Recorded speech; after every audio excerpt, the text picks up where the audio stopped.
Government of India, government of Assam बा BTR गभर्नमेन्टनि गुबै दायित्वआनो जादों जोंनि भारतीय समाज, आसामिस समाज आरो जों बर'लेण्ड समाजखौ जौगाहोनायनि मेन इसु।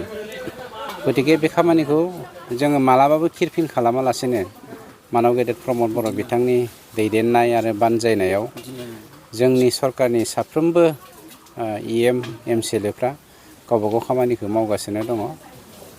आंनियाव गोबाव समनिफ्राय आङो फिथा हानो मोनाखैमोन गोबां बेस्थ'तानि थाखाय। मैया दिनै आरो गाबोन बे सानथामखौ अपेनिं खालामनायनि खामानिखौ जों लाजोबदों, अब्लाबो हाजोबनाय नङा। जेखियानो जायाथों समाजनि खामानि मावनो मोननानै समाजा आंखौ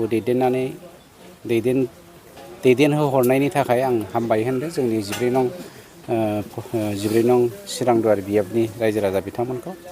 आरो हानायमानि जोङो समाजनि जानानैनो खामानि मावलांबाय थागोन। गोबांथार दङ बुंनो थाङोब्ला आं माने इएमआ बेयाव दङ हिसाबै माने एसे गुबुन समस्तिफोरनिख्रुइ बारा होनाय जादों। गतिके आं बिबांखौ दिनै नोंथांमोननि सिगाङाव बुंला, गोबांखौनो होनाय जादों।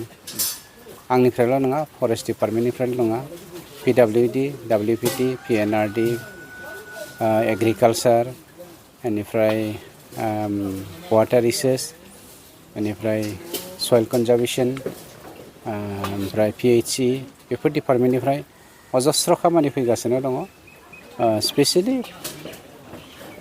पिडब्लिउडिखौ जोङो हामबाय होननांगोन, मानोना देग्लाय 14 नं चिरांदुवार बियाबावहाय मोनथाम गिदिर गिदिर दालां जागोन।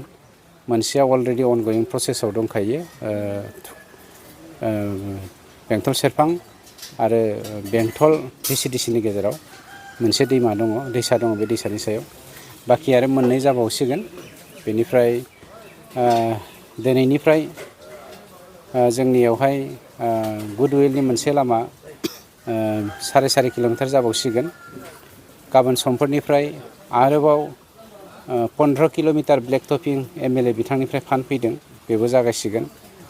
आरो साननैसो उनाव खुंग्रिं प्राइमारियावनो 10 किल'मिटार ब्लेक टपिं सिबसारनिफ्राय फैगोन गुडविलनि जानानै। गतिके जोंनाव अजस्र खामानि जादों आरो जागासिनोबो दङ। जों बेवहाय कमप्रमाइस खालामा खामानिनि बेलायाव। गुबै खोन्थाया माइ गाब जुजाय खालामनायनिथ' बाथ्रा गैया।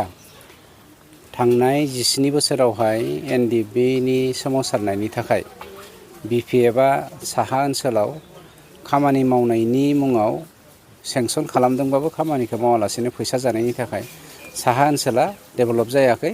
माने एनडिएफबिखौ दुसिनानै बिथांमोना खामानि मावनो हाया, मानो हाया होनना बदनाम खालामनाय फैसाखौ जाजोबदों, जायनि जाहोनाव साहा ओनसोलाव डेभेलपमेन्टआ जाखायाखै। जायनि जाहोनाव जोंनि सरकारा साहा पार्टखौ बांसिन गोसो